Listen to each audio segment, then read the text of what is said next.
When I first stepped through the door, I was utterly captivated. This house seemed to be just the place I was looking for. The location was perfect. Not too far away from the main town and not completely out in the sticks either. It was settled on the edge of a dead-end street. The neighboring houses were quite spaciously placed, which gave each house a decent amount of land. Being the house at the far end, however, gave me the most. The front lawn was expansive, as well as the sides of the house. The backyard, however, was by far the largest of the land. It stretched far outward, butting up against a small cluster of trees, making a sort of natural wall. The land was only one small piece of this prize, however. The house itself was huge. A 2-story house with 4 bedrooms, 2 bathrooms, and an incredible kitchen and living room. It was easily the largest house I had ever lived in or would be living in. My family was quite impoverished growing up. We lived in a small 2-bedroom house in the less than popular part of the city. After working non-stop and bouncing from one apartment to the next, it was finally time to get something a bit more permanent. The realtor I was working with was an older woman who had dirty blonde hair with a few gray streaks pulled back into a tight bun. She had a very stern expression on her face at times, but when she spoke about the house, she seemed to radiate happiness. I could tell she had been at this profession for a while.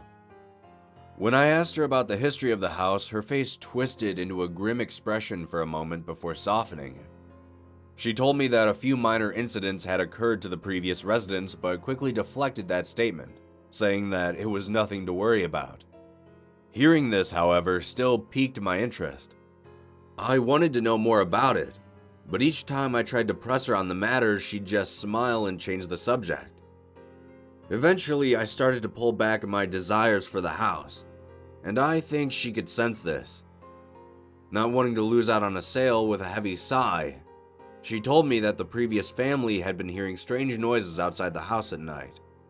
When I asked her what kind of noises, she said that they described it like a wild animal. They had animal control come out a few times to look for it, but there were no signs of any animals near the house. She went on to say that they had 2 young children with them, and the sounds were scaring them so bad they wanted to move. When she finished speaking, her stern face reformed into a chipper disposition, and she continued on with the tour. Once the tour was over, she looked at me and asked me what I thought. I'll be honest, when I heard about the reasons behind the sale, I was a bit taken aback. However, a few animal sounds at night would hardly deter me from buying this place. I told her I'd accept, and we finalized everything in the coming week. I had been living in this house for 2 months before I heard the noise for myself. I had just gotten into bed and was setting my alarm for the night when I heard a scratching sound coming from outside my window. I quietly got out of bed and walked over to my window. As I approached, the sound steadily grew in volume, and I gently peeled back the curtain. Nothing was out there. I couldn't see anything outside except for a dark backyard and some trees at the edge. I stood there for a minute or two looking around, before finally heading back to bed. A week later, I heard that same scratching sound once again, but this time something else was accompanying it. It sounded like muffled growling, like a feral animal had wandered up against my house. Hearing this was somewhat disconcerting, but I didn't feel frightened. Honestly, I probably wouldn't have even heard it if I hadn't been on the cusp of falling asleep.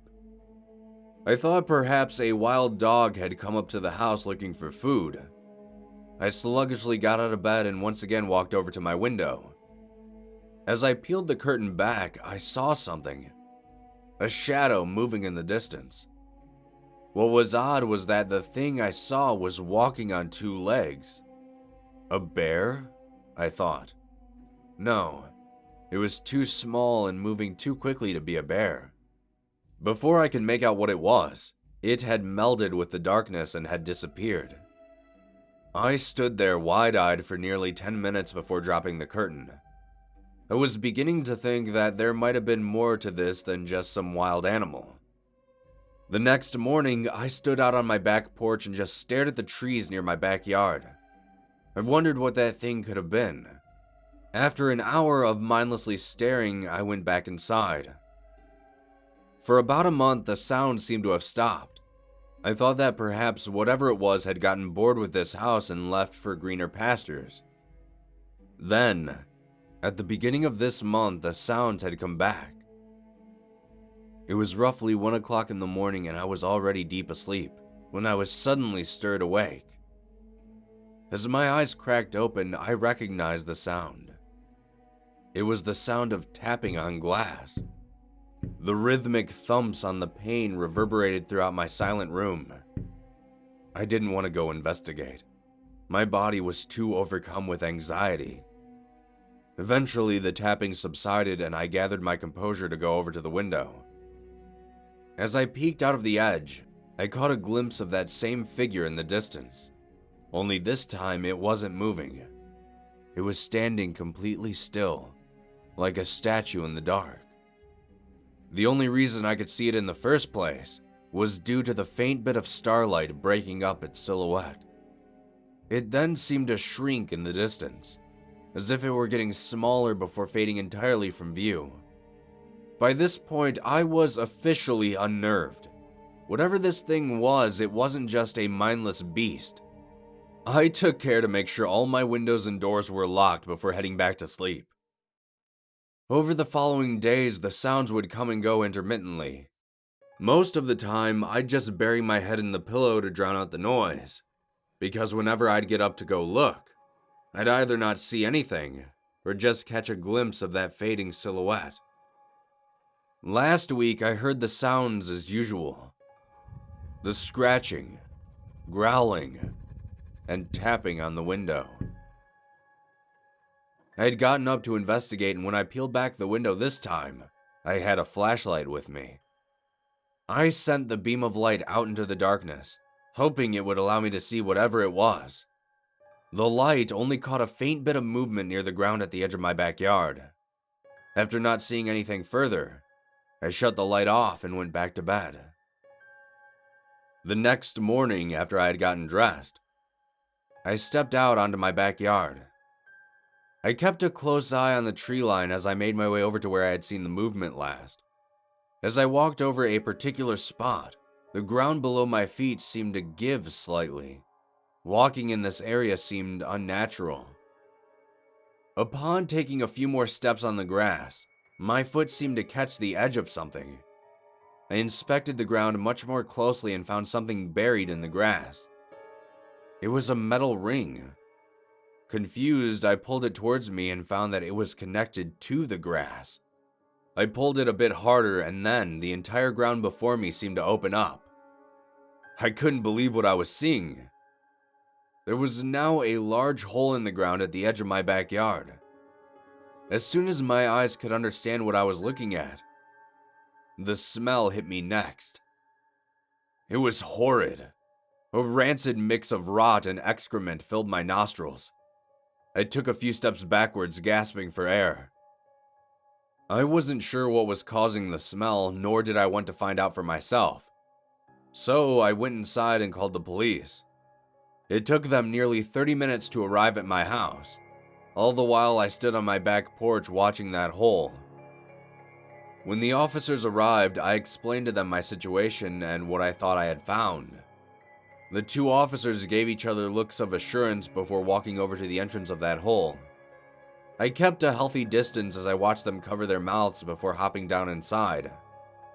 I waited for what felt like hours before one of the officers emerged from that hole, followed by the other. They both gagged and gasped for air, and I had retrieved some water from my kitchen for them. After a few minutes of gaining their composure, they radioed this in, and soon an entire forensic team had come out to investigate. The two original officers took me aside and told me what they had found. They said that they had found an entire living area down in that hole.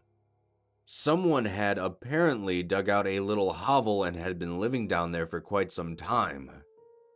When I asked if the person was still down there, they both looked to one another once more and shook their heads.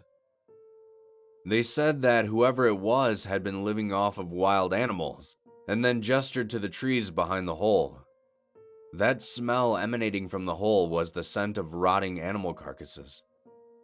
I asked them why would anyone want to live in a hole in my backyard, and the officers told me they had no idea.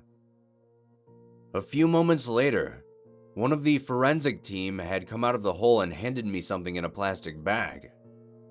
It was a photograph of myself, taking a walkthrough of the house with the realtor. I slid another one out from behind it, and it was me going to work sometime later. I have no idea who took these photos of me, but then the forensic officer said something that chilled me to the core. Those are just the ones taken of you. The officers told me they'd keep in touch and to call them if anything else happens. They cleared out most of that hole, but I was left to fill it in. So that's what I did. I bought some dirt and spent the last few days filling it up as best I could. I don't know who could have been living under my backyard, or for what purpose. But what I do know is that they're still out there, somewhere. And every time I step outside, I can't help but get the feeling like I'm being watched.